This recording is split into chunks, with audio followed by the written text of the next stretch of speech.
Hi, welcome to Electric Dreams and another of our technical videos. I'm Dennis, and today we're going to be talking about 3D printed chassis and the use of them and showing you some of the range that we have. Some of you probably know a bit about 3D printed chassis. It makes a very nice way of upgrading older or less capable cars.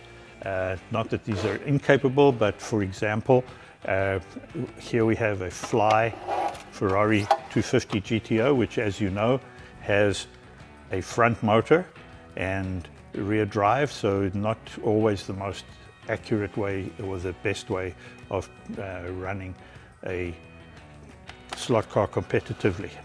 What we have for you is a range of chassis from a company called Olifer. You may have heard of them.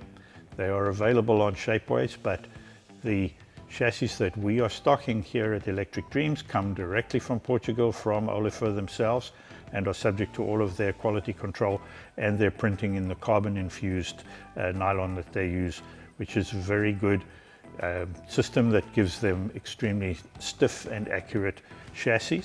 The chassis are custom designed to fit individual cars from different manufacturers. So in order to convert, say, this Fly car into something with an Olifer chassis, you would buy the correct chassis for that car, and then these are the parts that you would need to complete that conversion. When you look on the Electric Dreams website, you'll be able to find a list of these parts with the individual chassis and their application. Given that this is a front-engine car and using all of these inline components, we have converted one car, and it looks like this.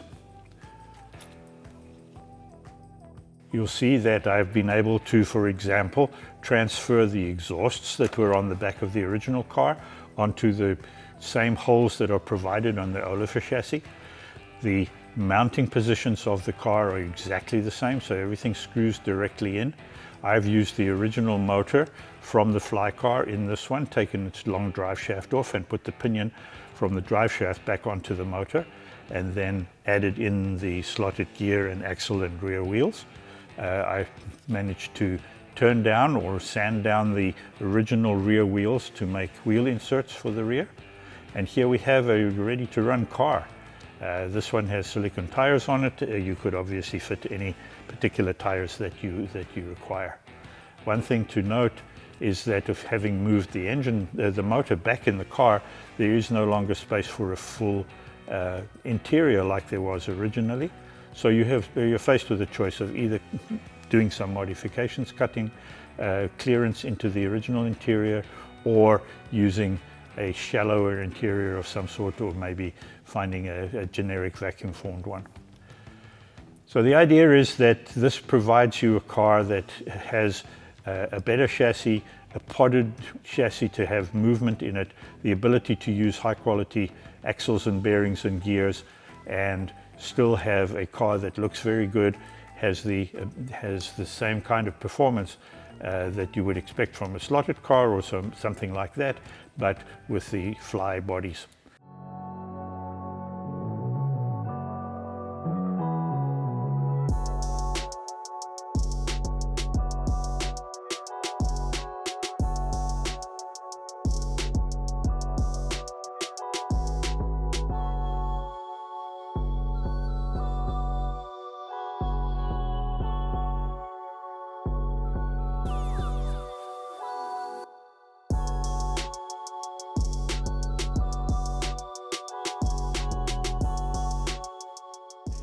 I hope that is of interest to you.